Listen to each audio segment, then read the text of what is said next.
Ayan na mga boss, nagsalita na si resigned Representative Zaldico, ang former Appropriations Chair ng Kongreso noong 19th Congress.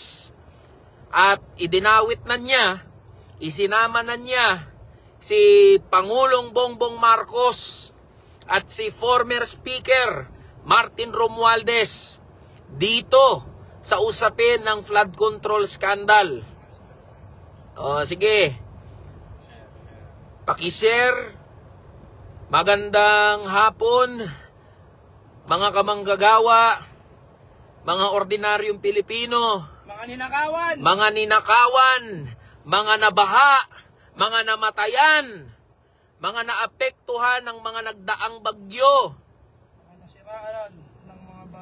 mga nawalan ng ari-arian, mga boss. Sa lahat ng mga Pilipino at mga manggagawa na inagawan, ninakawan ng kinabukasan, hindi lang pera ang ninakaw sa atin, kundi buhay, ari-arian, kinabukasan natin. Magandang hapon po sa inyong lahat. Tama nga yung sinasabi nila, hindi lahat ng lihim ay mananatiling lihim. Mabubunyag at mabubunyag.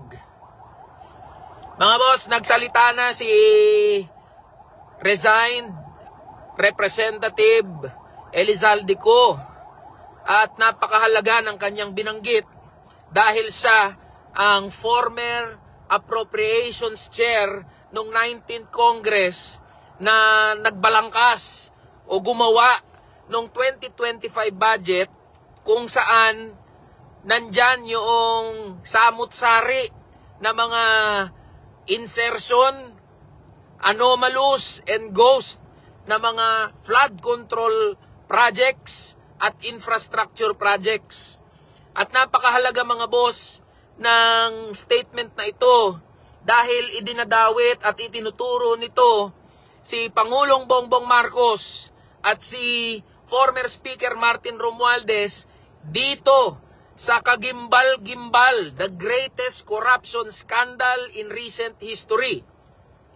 Ngayon mga boss, matagal na nating sinasabi, imposibleng walang alam si Speaker Martin Romualdez, si Pangulong Bongbong Marcos dito sa usapin ng budget dahil una, si Speaker Martin Romualdez, siya ang speaker during that time. At lahat ng nangyayari sa House of Representatives ay alam. Imposibleng sabihin na hindi alam ng speaker bilang ikaw ang pinakamataas na leader ng House of Representatives. At hindi lang yun. Mahalaga yung sinabi ni resigned Representative Zaldico na pati si PBBM ay sangkot din. Bakit? Dahil siya mismo ang pumirma at nag-review ng 2025 General Appropriations Act. At ibig sabihin, pinatutunayan lang nito na alam niya rin itong mga usapin ng anomalous and ghost flood control projects and other infrastructure projects.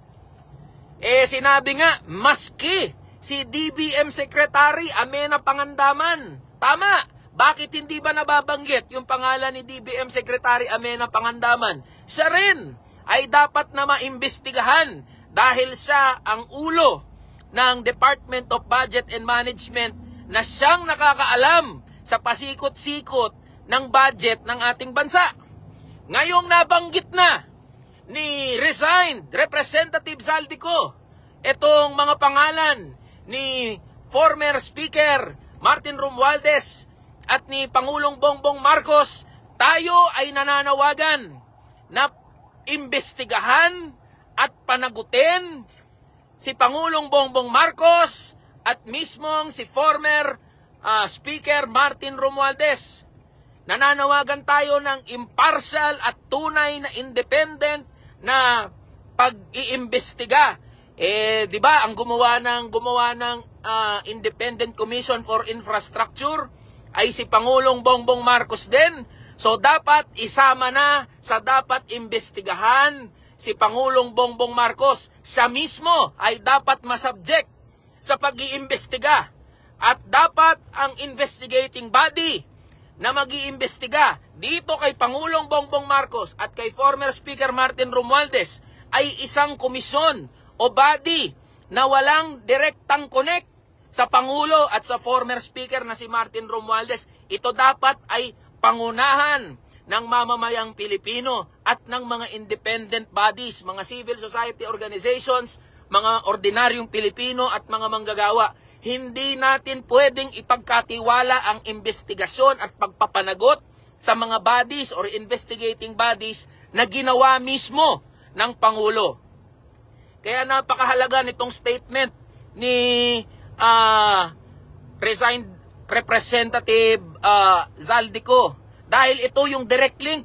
Ito na yung inaantay. Ito yung matagal nang tinatanong ng mga manggagawa at ordinaryong Pilipino na maglilink o magbibigay ng direksyon o direktang linya, koneksyon patungo kay Pangulong Bongbong Marcos at kay former Speaker Martin Romualdez. Ngayon, kung sinasabi natin lahat ng sangkot ay dapat managot, ang binabanggit natin ngayon, ibig sabihin, pati si Pangulong Bongbong Marcos ay dapat nang imbestigahan, sumalang sa investigasyon. Alam nyo mga boss, hindi simple yung statement. Hindi simple yung statement na binanggit ni Zaldico. Dahil ito yung nag-i-implicate, directly nag-i-implicate, merong direct hand. Ibig sabihin, sabi ng Pangulo, di ba? Sabi ni, sino nagsabi no? Si Yusek Claire Castro. Sabi ni Yusek Claire, papaano mai-involve ang Pangulo kung siya ang nagbukas nitong issue ng korupsyon? Ito na po yun. Sagutin nyo po ito ngayon, Malacanang. Kayo na mismo ang implicated, direkta, na itinuturo ng former approacher na si Zaldico. Ayan ngayon ang ayan na ang dapat natin na abangan. Ano ngayon ang justification dito ng Malacanang at ng Palasyo?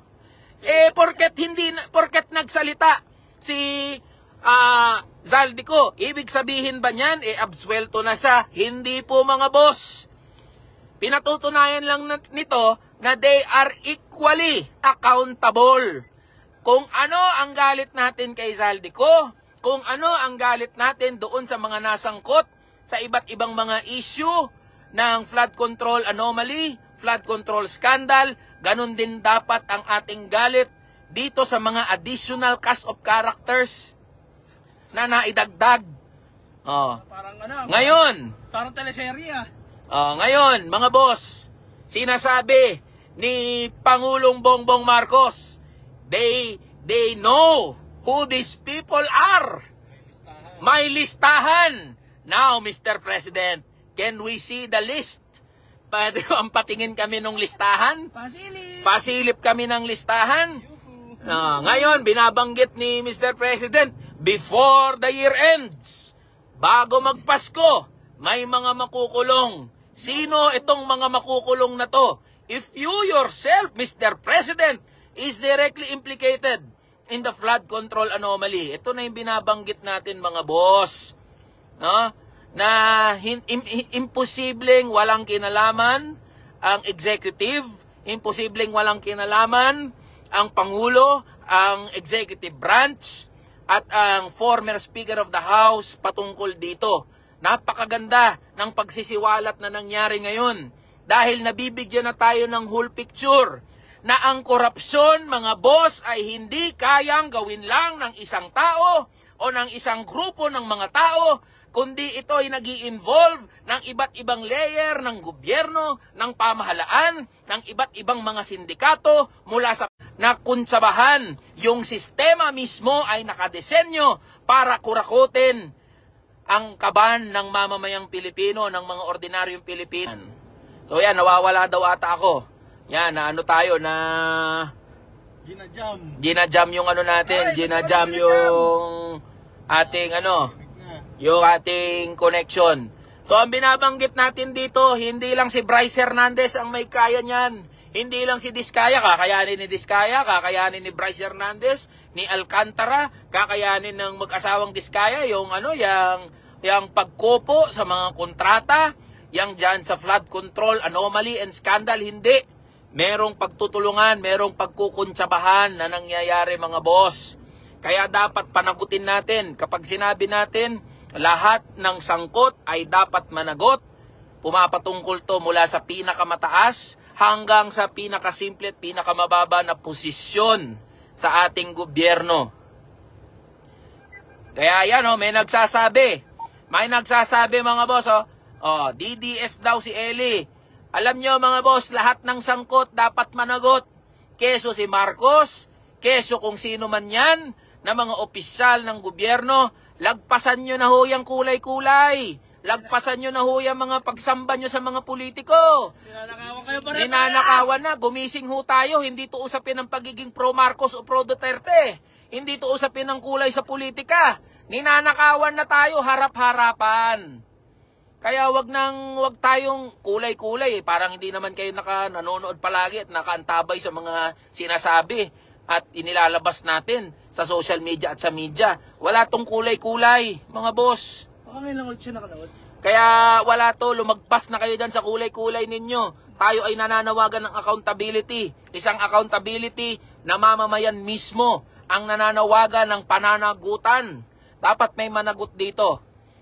So ayan mga boss, sa lahat po ng mga manggagawa at ordinaryong Pilipino, sa mga binaha, sa mga nalubog na bahay, sa mga hindi nakapasok, sa mga nawalan ng kabuhayan, sa mga namatayan, sa mga nalubog sa putik, sa mga na-flash flood, sa mga na-landslide.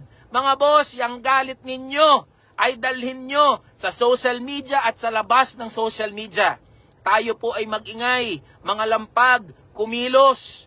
At kapag tayo ay nag-decide na kumilos, ibinabalik natin yung kapangyarihan, yung tunay na kapangyarihan sa kamay ng mamamayang Pilipino ng mga ordinaryo. Kaya nananawagan ako ng patuloy na pagkilos. Huwag po nating iasa sa mga politiko ang pagbabago ng ating bansa, ng sistema. Ang pagbabago po ay nasa ating mga kamay. So kumilos po tayo, makialam, makisangkot, makilahok dito sa usapin na ito. Dahil ang pinatutungkulan po natin dito ay daan-daang bilyong piso. So PBBM, former Speaker Martin Romualdez, hindi po kayo safe. Ang ating panawagan, kayo ay maimbestigahan, kayo ay mapanagot, at kung mapatunayan na kayo ang nanguna, arkitekto ng pandarambong sa bilyong-bilyong piso sa kaban ng mga manggagawa at ordinaryong Pilipino, kayo ay dapat na maikulong, at kayo rin, yung mga ari-arian ninyo ay dapat masequester, mabawi ng pamahalaan. So ayan mga boss, laban lang po tayo. Antayin po natin yung ilan pang updates. Laban lang.